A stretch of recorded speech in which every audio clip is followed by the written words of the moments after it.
Itinaboy niya ako sa kalsada kinabukasan pagkatapos ng libing ng anak ko. Sabay-sabi na sa kanya na raw ang bahay. Sa pagbasa ng testamento, tumawa siya. Masaya ka sigurong matulog sa bangketa, Lola Rosa. Pagkatapos, binuksan ng abogado ang selyadong sobre. Kung nakikinig ka ngayon, mag-subscribe ka at sabihin mo saan ka nanonood. Tapos pindutin mo yung like button kung gusto mo ng kwento tungkol sa karma. At pakinggan mo kung paano nagsimula ang lahat. Kasi minsan, ang pinakamatamis na ganti ay ang hayaan mo lang ipakita ng tao kung sino talaga sila. Tumawag siya ng 3:17 ng madaling araw, Martes. Boses ni Danilo sa kabilang linya. Hirap na hirap huminga. Nay, masakit ang dibdib ko. Hindi ko na, putol ang linya. Pagdating ko sa ospital, wala na ang 45 anyos kong anak. Massive heart attack, sabi ng doktor na parang nagbabasa lang ng reseta. Wala na raw silang magawa. Nakatayo si Carol sa tabi ko sa malamig na waiting area. Mukhang gulat na gulat. Pero may nahalata akong iba sa mata niya. Ginhawa. Hindi. Siguro nag-iimagine lang ako sa sobrang sakit. Ano na ngayon? Bulong ko. Hindi pa rin makapaniwala na nawala na lang basta si Danilo. Malakas at masigla kong anak. Tumuwid si Carol. Sandali siyang nawalan ng poise. Harapin na natin ang katotohanan, Lola Rosa. Wala na si Danilo. At may mga desisyon akong kailangang gawin. Napakalamig ng boses niya. Hindi kami talaga close ni Carol noon pa. Pero si Danilo ang laging tulay namin. Ngayong wala na ang tulay, nagsisimula na akong makita kung gaano kalalim ang bangin sa pagitan namin. Siyempre naman, anak, kakayanin natin magkasama. Sabi ko sabay abot sa kamay niya. Inilagan niya. Tingnan natin. Dapat pala nakilala ko na yon bilang babala. Sa halip, sinisi ko na lang sa pagdadalamhati ang lamig niya. Iba-iba ang pagluluksa ng tao, sabi ko sa sarili ko. May umiyak, may tahimik. Si Carol pala yung pangalawa. 3 araw kaming abala sa burol. Nag-alok akong tumulong sa gastos. Anak ko lang naman si Danilo pero ayaw ni Carol. Asawa niya ako, Nay. Alam ko kung ano gusto niya. Sage.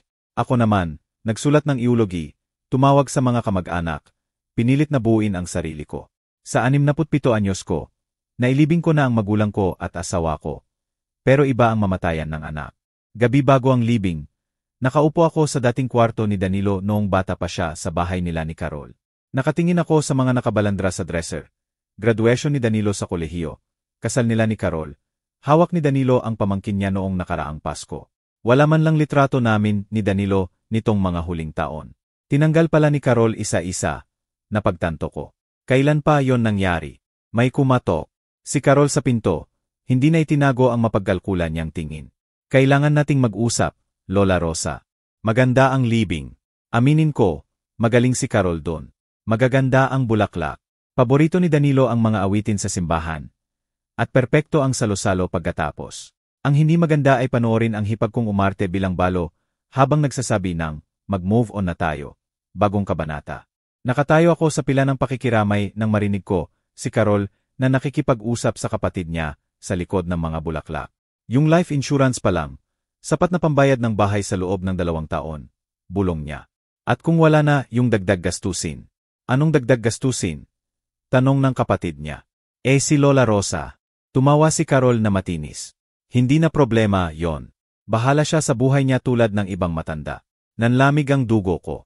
2 taon na akong nakatira sa kanila matapos kong ibenta ang bahay ko para makatulong sa down payment nila. Sabi ni Danilo, pansamantala lang daw hanggang makahanap ako ng mas maliit at abot kaya. Hindi ko akalain na magiging permanente na yon. At nakakasanayan ko ng tumulong sa bahay, magluto, maging kapaki-pakinabang. Tanga pala ako. Lola Rosa. Lumitaw si Carol sa tabi ko. Nakangiti sa harap ng mga tao. Pwedeng tumulong ka sa kusina. May pag-uusapan tayo. Sinundan ko siya sa gitna ng mga taong nakikiramay. Tumango sa mga kapitbahay. Yumakap pa sa kapatid kong babalik ng Davao kinabukasan. Sa kusina, isinara niya ang pinto at humarap sa akin. Diretsuhin ko na, Nay. Kalmado pero malamig ang boses. Nasa pangalan ni Danilo ang bahay. Kaya akin na to ngayon. Kailangan ko ng oras at espasyo para magluksa ng walang komplikasyon. Komplikasyon. Pinilit kong panatilihing matatag ang boses ko, kahit tumitibok ng mabilis ang dibdib ko. Na hindi na gumana ang pagtirik mo rito, Lola Rosa. Kailangan ko ng privacy. Parang sinampal ako. Carol, naiintindihan ko na nalulungkot ka. Pero siguro naman pwedeng, hindi na. Itinaas niya ang kamay. Tapos na ang usapan. Hanggang bukas ng gabi mo na lang ayusin ang gamit mo. Sapat na yon. Natulala ko sa kanya, hinanak ang dating Carol na tinatawag akong Nay. Yumakap sa akin tuwing Pasko. Umiyak nang magpropose si Danilo. Wala na siya. Pinalitan ng malamig at kalkulante. Saan mo ba ako inaasahang pupunta? Balikat lang ang isinagot ni Carol. Matanda ka na, Lola Rosa. Makakayanan mo yan. Nag-empake ako ng buong buhay ko sa 4 na maleta at 2 kahon. 67 taon ko. Nauwi sa pwedeng kasya sa trunk ng kotse ko. Habang nagtitiklop ng damit at nagbabalot ng kaunting litrato, hinihintay ko pa rin na dumating si Carol sa itaas para mag-sorry. Sabihing nadala lang siya ng emosyon. Pwede raw akong tumira hanggang makahanap ako ng matitirhan. Hindi siya dumating. Sa halip, eksaktong 6 oras ng gabi kinabukasan. Lumitaw siya sa pinto ko na nakapamewang. Tapos na ang oras, Lola Rosa. Isinara ko ang huling maleta at tiningnan ang kwarto na naging santuaryo ko sa loob ng 2 taon. Walang bakas na ng mga gamit ko. Parang kwarto lang ulit ng bisita. May ilang minuto pa ako para mailipat lahat sa kotse. Sabi ko, tutulungan kita. Hindi alok yon. Utos. Gusto ni Carol na umalis ako agad. 3 beses kaming bumaba at umakyat ng tahimik. Nang mayakyat ko, na ang huling kahon, humarap ako sa kanya para magpaalam. Baka sakang huli kong pagkakataon na makiusap sa natitira niyang konsensya.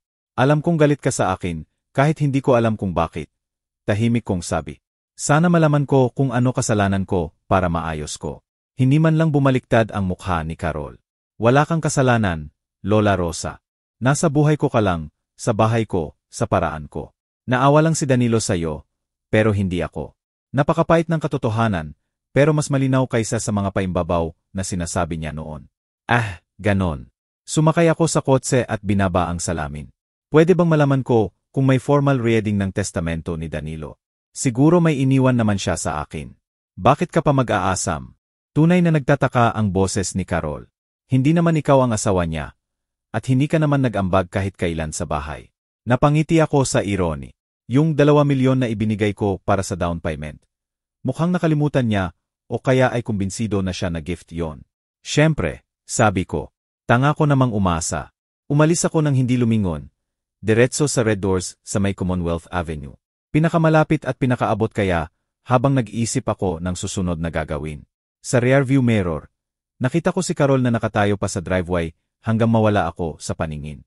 Sa hotel, nag-check-in ako ng 1 linggo at nagbuhat ng maleta sa kwarto na amoy pantanggal amoy at lungkot.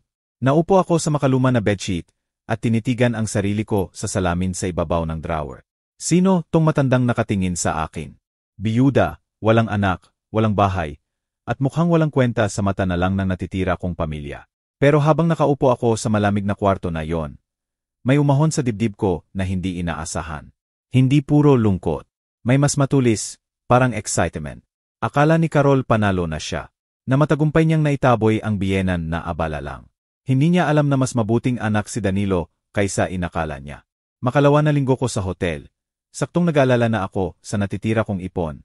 Tumawag ang abogado ni Danilo. GNG, Rosa Santos po ito, si Ati. James Morales po ng Morales & Person Partners. Ako po ang nag-asikaso ng mga legal ni Danilo.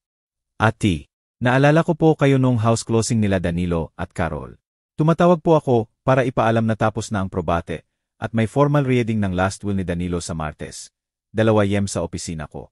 Kailangan po ang presensya ninyo. Kailangan ang presensya ko. Napatuwid ako ng upo kahit nagreklamo ang murang bedspring. Pasensya na po, baka po may mali. Mukhang akala ni Carol, GNG, Santos, putol niya ng mahina. Basta po ang nakalagay sa testamento ni Danilo. Kayo po ay beneficiary. Kita tayo sa Martes, 2 AM. Pagkababa niya, matagal kong tinitigan ang cellphone. May iniwan nga pala sa akin si Danilo. Siguro maliit na bagay lang. Relo ng tatay niya o mga lumang photo album. Magagalit si Carol, pero kailangan niyang tanggapin. Sa weekend, naghanap ako ng apartment online.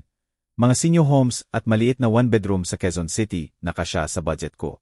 Kakasya pa ang ipon ko sa 1 pang linggo sa hotel. Lus unang buwan at deposit. Pero kailangan ko ng magtipid. Social Security at maliit na pension ko mula sa pagtuturo ang pag-asa ko. Nang Martes, 1 oras 45 minuto AM. Nakaparada ako sa tapat ng Morales & Partners. Pinapanood si Carol na bumababa sa bagong-bagong silver Fortuner na may suot na itim na dress na siguradong mas mahal pa sa buwan ng kita ko. May kasama siyang lalaking naka-expensive suit na laging nakatingin sa cellphone. Pagpasok ko sa reception, bumagsak ang mukha ni Carol. Ano ginagawa niya rito? Tanong niya sa receptionist. Para po sa will reading si GNG Santos. Aling GNG Santos. Medyo tumaas ang boses ni Carol. Pareho po ata. Ang lalaki sa suit. Kilala ko na ngayon na si Marcos, kapatid ni Carol, bumulong sa kanya. Tumango siya ng matigas at umupo sa kabilang dulo ng waiting area. Malinaw na tapos na ang kahit anong pagpapanggap na mag-aayos kami. Dumating si Ati Morales ng eksaktong 2 PM at ipinasok kami sa opisina. Maganda ang mukha niya kahit 60 panandang pandagdag na. Pilak ang buhok, banayad ang mata sa likod ng salamin. Yung klaseng abogado na naniniwala pa sa tama. Mahirap na panahon ito para sa inyo. Pero napaka-espesipiko ni Danilo sa mga nais niya. Babasahin ko po ang buong testamento, tapos pwede kayong magtanong. Naupo si Carol na excited na excited. Nakakapit ang kamay sa kandungan. Si Marcos, naglabas ng yellow pad. Ako, tahimik lang na naghintay. Una, eksakto ang inaasahan ko.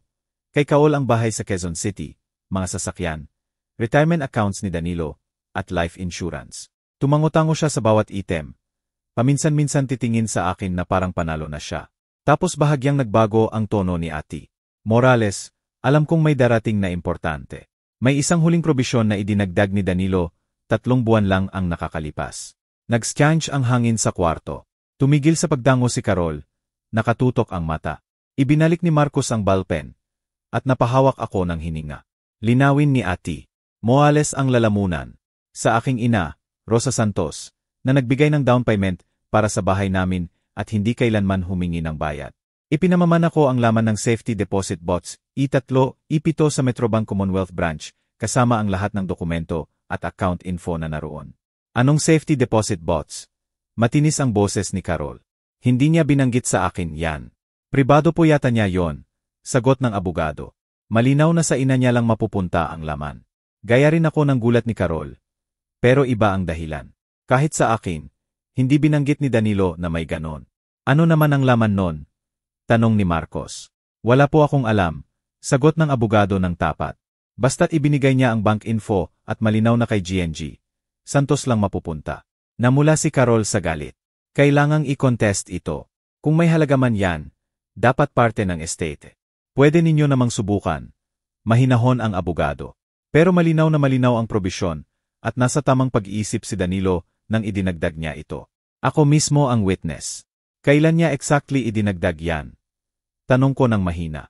3 buwan po ang nakakalipas, February 15. Naalala ko agad yon, kinabukasan ng Valentines. Tahimik na tahimik si Danilo sa hapunan. Si Carol naman, nagreklamo sa aso ng kapitbahay. Sayang ang oras, biglang sabi ni Carol at tumayo. Marcos, tara na. Mag-file tayo ng challenge bukas.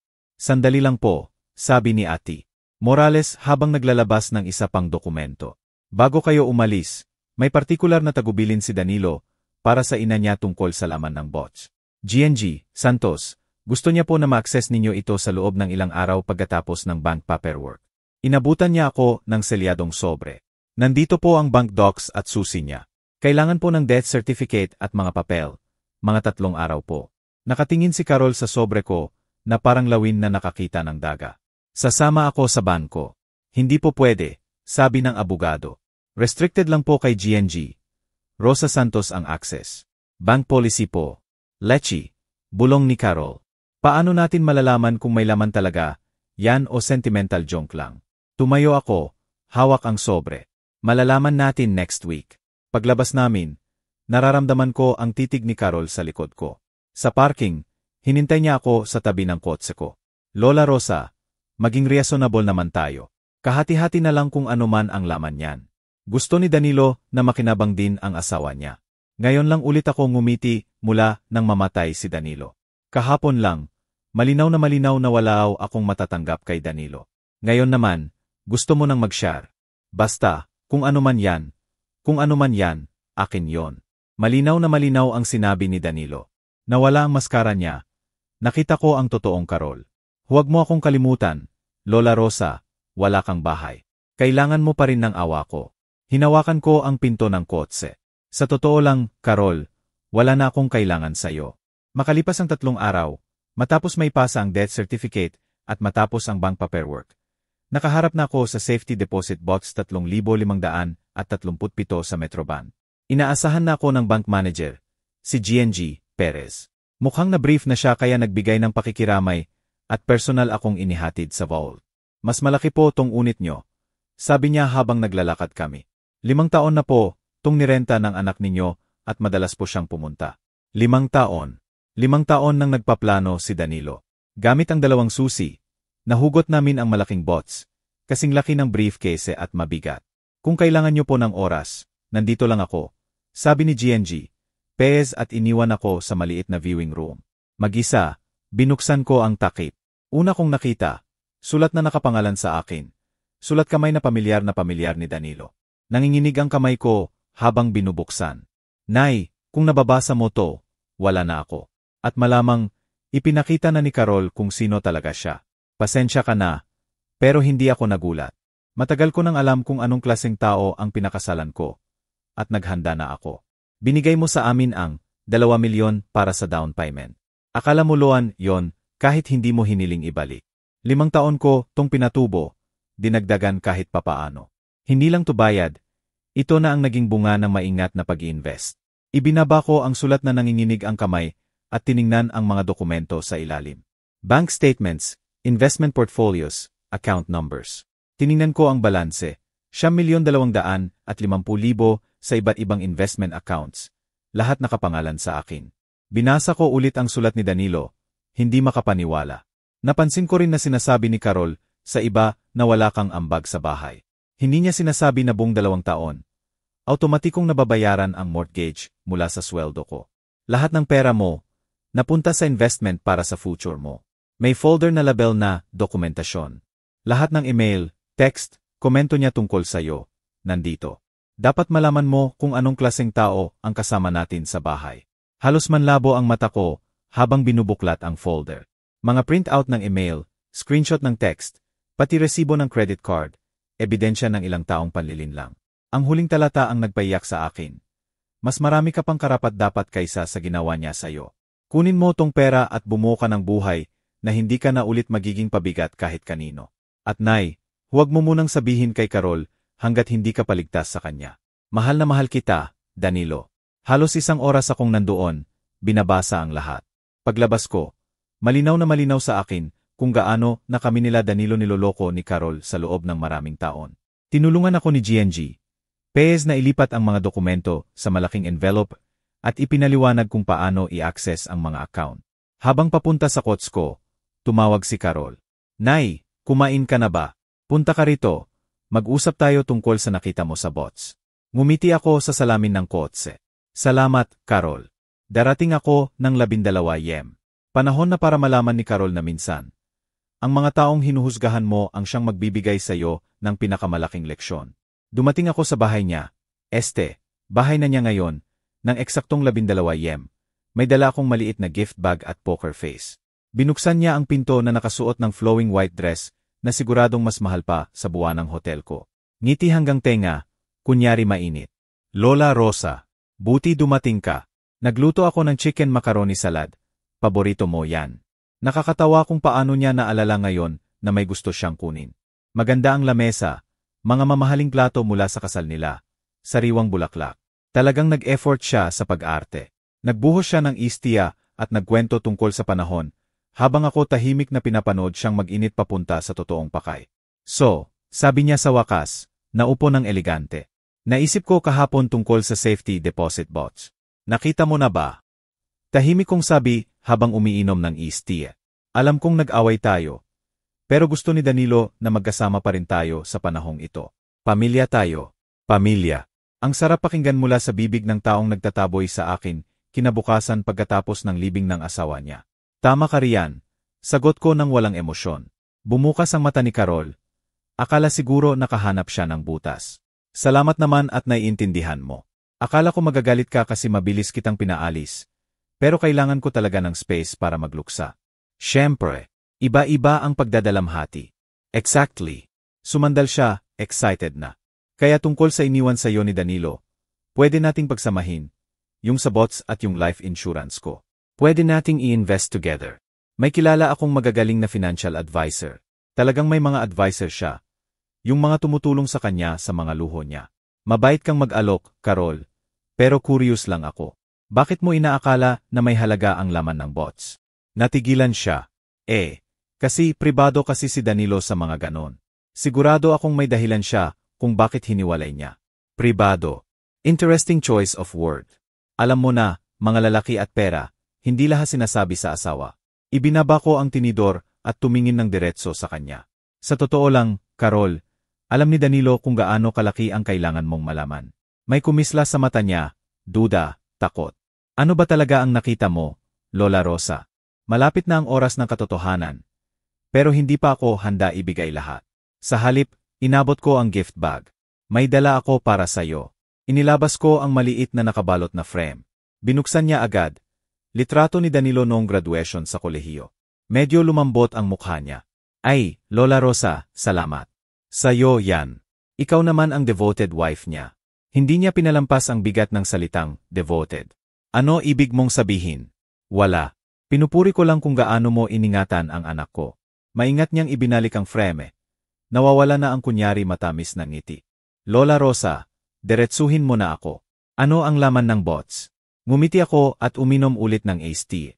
Mga dokumento. Interesting na babasahin. Anong klaseng dokumento? Mga financial records, investment statements, correspondences. Nagpahinga ako saglit. Madaming printed emails at text messages. Nawala ang kulay sa mukha ni Carol. Text messages. Matigas ang ulo ni Danilo sa pagdodocument. Lalo na nitong huli. Inilabas ko ang cellphone ko at binuksan ang mga litrato ng screenshot. Gusto mong makita isa. Mga 6 na buwan pa lang to. Ipinakita ko sa kanya. Screenshot ng text niya sa kapatid niya. Diyos ko, hindi ko na matiis yang matandang yan. Pag alis niya, gagawin ko ng GYM ang kwarto niya. Sinubukan niyang abutin ang phone ko, pero mabilis kong inilayo. Madami pa yan. Sabi ko ng mahinahon. Magaling mag-document si Danilo.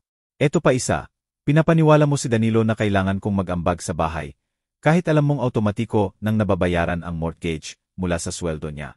Tama na, bulong ni Carol. At may email ka pa sa kapatid mo na tinatawanan mo kung gaano ako kadaling lokohin.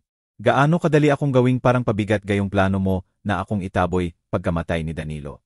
Nawala na talaga ang poise ni Carol. Walang karapatan si Danilo na mag-save ng private messages. May karapatan siya. Bahay niya yon at tungkol sa nanay niya ang pinag-uusapan nyo. Sumandal ako sa upuan. Ang tanong, ano na ngayong gagawin natin? Ano ba talaga ang gusto mo? Wala na ang maskara. Purong Carol na ang harap ko. Wala akong gusto sa'yo, Carol. Kailanman wala. Bakit mo ginagawa to? Para mapahiya ako.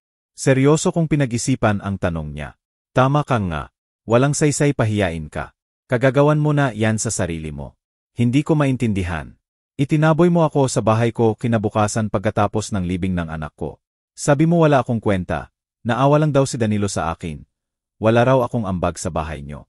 Tumayo ako ng dahan-dahan. Pero hindi mo alam ang isang bagay tungkol kay Danilo. Nakita niya lahat. Lahat ng masasakit na sinabi mo. Lahat ng panlilinlang. Lahat ng kasinungalingan. Hinawakan ni Carol ang gilid ng mesa. Puti na ang knuckles. At alam mo kung ano ang pinakamaganda.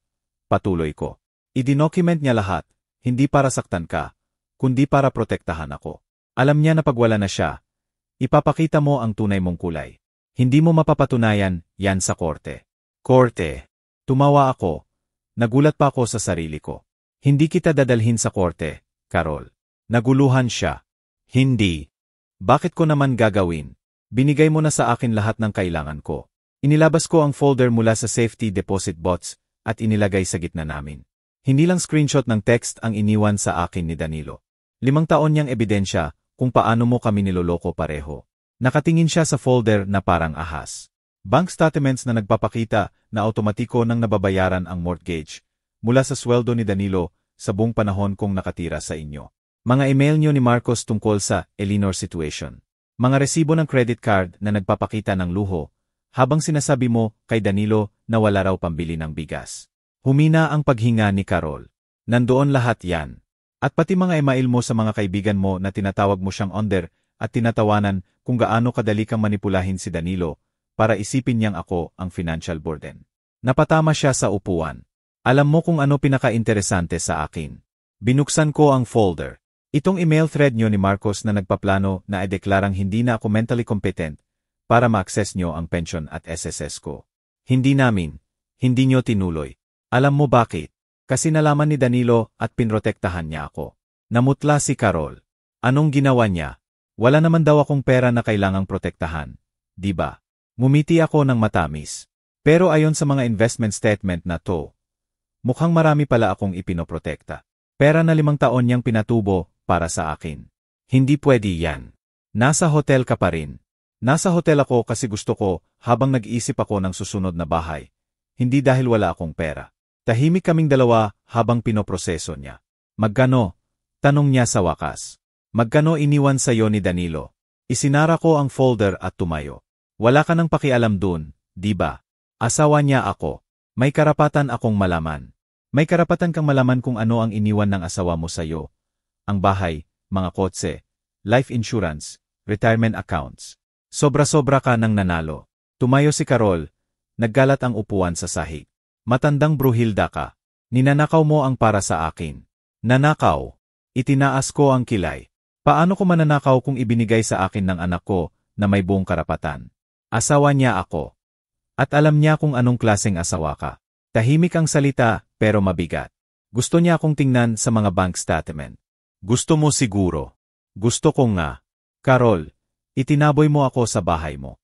Pinahiya mo ako sa libing ng anak ko. Nilinaw mong wala akong kwenta sa'yo. Ano pa ang may tatago mo sa akin ngayon? Matagal niya akong tinitigan. Nagre-recalculate. Hindi gumana ang banta, kaya bagong strategy. Lola Rosa, please, maging reasonable naman tayo. Naging pakiusap ang boses. Alam kong naging mahirap ako nitong nakaraan. Nagdadalamhati ako. Pero pamilya pa rin tayo. Pamilya. Ulit ko ng mahina. Kahapon lang, sabi po'y naawa lang si Danilo sa akin at wala raw akong ambag. Hindi ko sineryoso yon. Nasaktan lang ako. Sineryoso mo yon. Kaya mahalaga ang mga dokumento ni Danilo. Paulit-ulit mong sinabi sa iba sa loob ng maraming taon. Ano ba talaga ang gusto mo? Mag-sorry. Sage, sorry ako. Sorry kung nasaktan kita. Sorry kung pinaalis kita. Sorry sa lahat. Pwede na ba nating pag-usapan ang pera ng matino? Wala nang pag-uusapan. May pag-uusapan pa. Kung malaki ang iniwan sa iyo ni Danilo, kailangan nating planuhin kung paano pamamahalaan ng maayos. May kilala akong magaling na.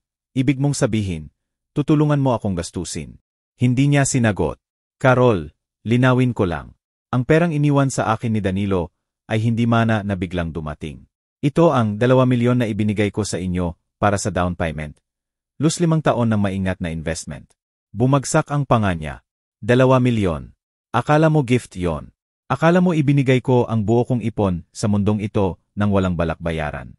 Sabi ni Danilo, pinrotektahan lang ni Danilo ang pride mo at pride ko, pero hindi niya. Kinalimutan na utang yon. Nakita ko ang utak niya na mabilis na nagkokompute. Kung 2 milyon 5 taon na ang nakaraan, bulong niya.